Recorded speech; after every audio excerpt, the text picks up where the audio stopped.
great to be here and have this great opportunity to interview Aruna.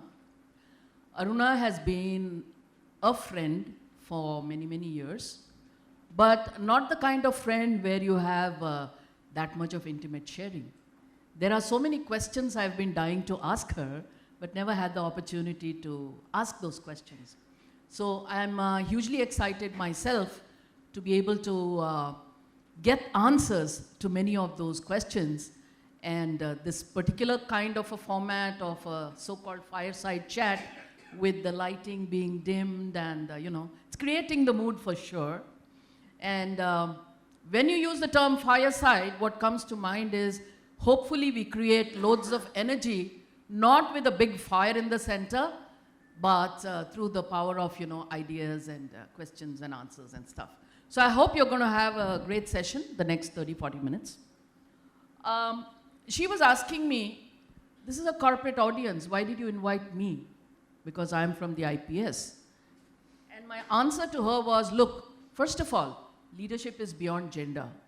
And I think the kind of learning you have brought by being on top of your game, top of your profession, and being such an outstanding, not only an outstanding leader, but a complete leader and a complete human being, is something I think you would have a lot to share with any audience, not only a corporate audience. So that's how, Arunaji, you're here today.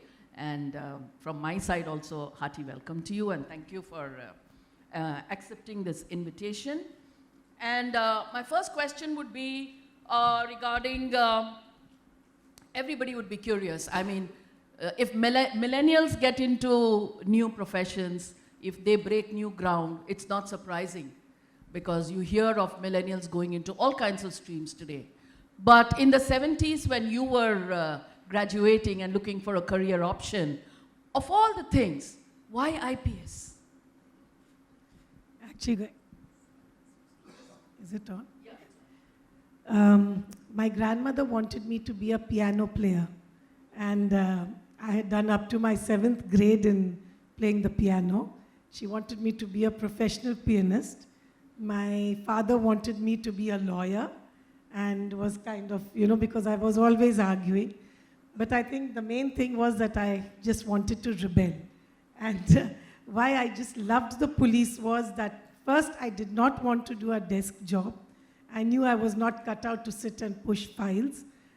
So that ruled out, my father was in the IAS, so that ruled out the IAS.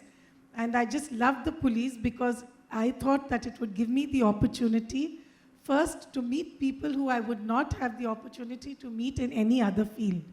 Now here you're dealing with all the time. It's not just once or twice, but from the time I joined 1979 to when I retired in 2017, you're meeting people who people normally in society would look down on, would shun.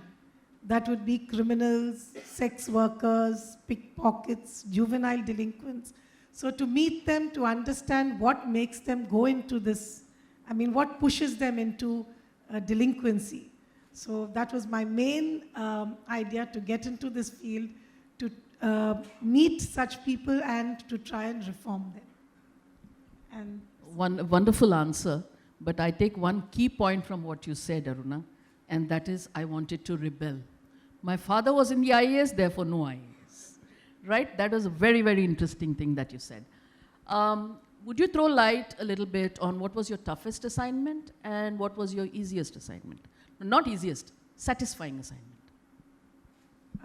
Toughest, I think, when you introduced me, you said that I walked to many areas because there was no transport. That was not really correct.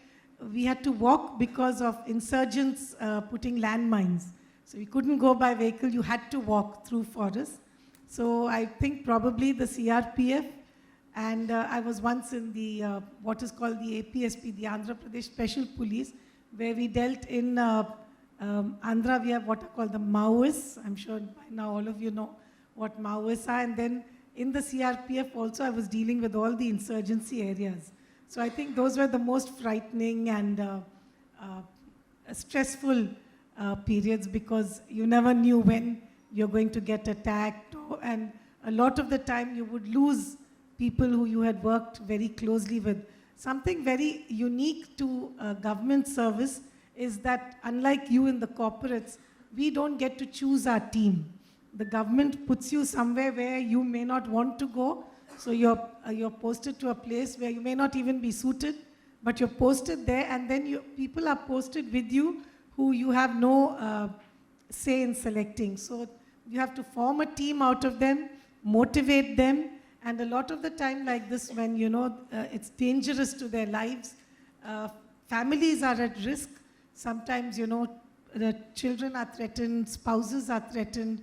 So to get them to work under such circumstances and to produce results, that would be the most, I would not say frightening, the most challenging part of it.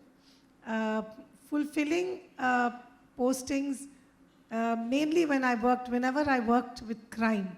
I think that was really full, because every case, what you see on TV, solving a mystery is not really half as much as when you're actually doing it. Something like you go into a scene of crime, which is, there is absolutely nothing, and then how you start building from scratch, and then when you actually detect the case and all the jigsaw pieces fall into place, that is something which gives you a great deal of satisfaction. And ultimately, when you solve a crime, it is that in your own little way, that little bit of justice you have brought to the person who has been wronged. So that, I think, is the most fulfilling part of policing, that, you're able to help somebody directly. I mean, it's not just indirectly where a chain of events somewhere down the line, but immediate kind of justice and satisfaction you bring to a person. And that is what is the most fulfilling, satisfying part of the job. So what does leadership mean to you? There are one or two. I mean, leadership would be first, like I said, creating a team out of, now when I joined, as you heard in the introduction, I was the only woman, and it was an all-male force. They had all heard of Kiran Bedi, who was in Delhi. That was in 1972, and I joined in 1979. So in that gap, I mean, nobody had seen a real policewoman, I mean, in real life, in uniform. So that was a big challenge. They would either look at me as this, very sweet little doll who is there to show to everybody that, okay, we've also got women now, and, we are satisfying everybody that we're taking women into the force. Or it was the other extreme, like, she's a woman, I mean, what can she do? And what happens is that a lot of the time you have to work double the effort to prove yourself. Because if you make a mistake, after all, she's a woman. What did you expect of her? Just because she went to an English medium school and she comes from a big city, that's it. I mean, what else could she do? And if you did something well or correctly, okay, she did it. So what's the big deal? So, but one of the main things I think about having to stay on top is to always keep honing your skills. Unless you update yourself, unless you know what's going on and you're able to prove yourself, your skills in your work field, you just can't stay there.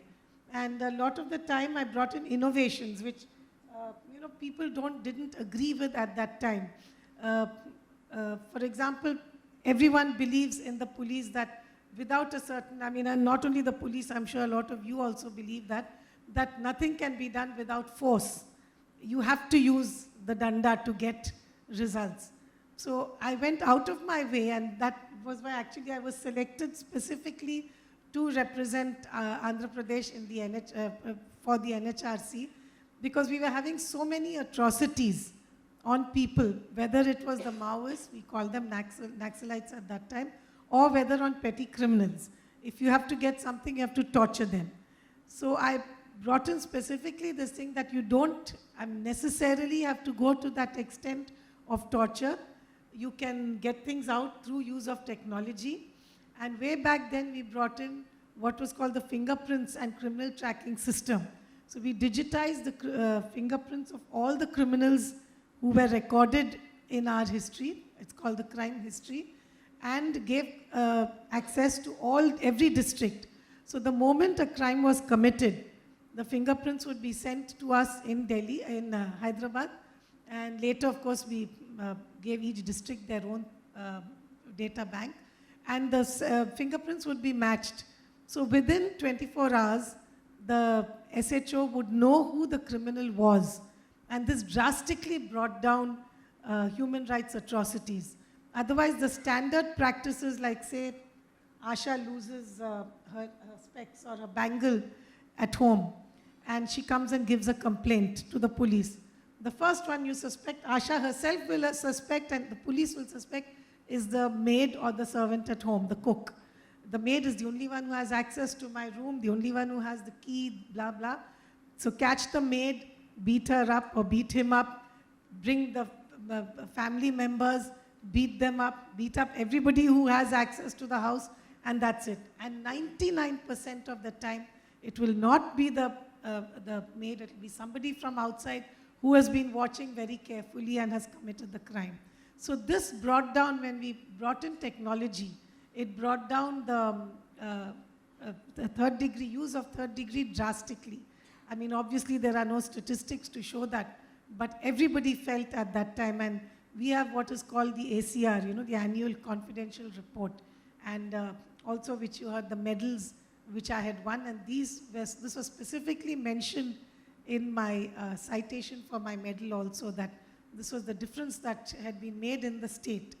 When I came to the CRPF, again, a lot of combing operations in different areas, whether the Northeast, whether Central India, Chhattisgarh, Jharkhand, again Andhra, Madhya Pradesh, wherever there was insurgency, I insisted on taking women along. Immediately the complaints of rape, of, you know, molesting women, all that just came down, because when there are women there, not only can the allegation not be made, but people will not commit these atrocities in the presence of women. So leadership, I think, is all about, one, having the skills, and second is bringing about innovations which are within reach and which make a difference to your team, to the people who are working under you. And when you do it in your way, it just spreads to the whole organization. In our case, first the state. From our state, it went to other states, and now it's just everybody has it. Nobody even thinks of, you know, 15, 20 years ago, what a problem it was to start with limited resources, with so much feeling towards technology. Like, technology is just all this talk which is in the air. It is for technocrats, it is for the computer world, for IT, not for us. Policing is all on the ground at all. So bringing about change which is meaningful to your team and which impacts society. Great, great. As you shared the first part of your journey, professional journey, you said you were probably the second woman in the police force? No, I was the ninth. Ninth woman, okay. Still enough ground for enough amount of bias, stereotyping that you had to cope with. Now, seriously, how did you cope with all that?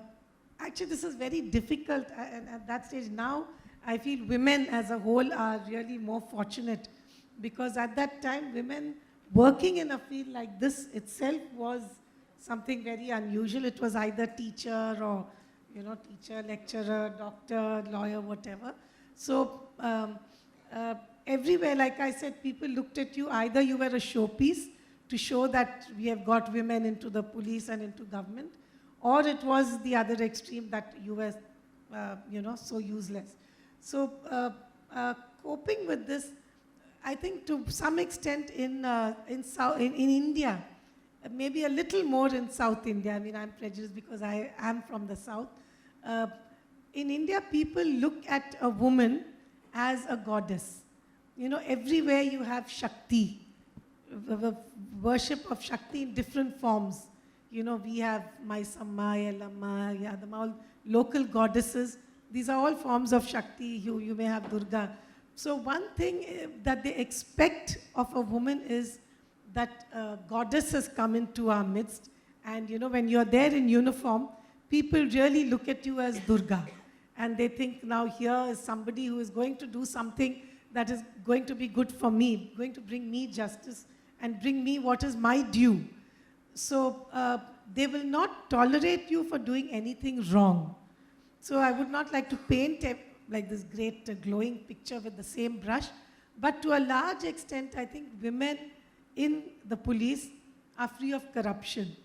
And they will not tolerate even a little bit of, like I'm saying, you know, false, putting a wrong, like there's a lot of pressure. Now it's even more with social media, but even in those days with the media, when something, you know, drastic happens, everybody wants the case to be detected.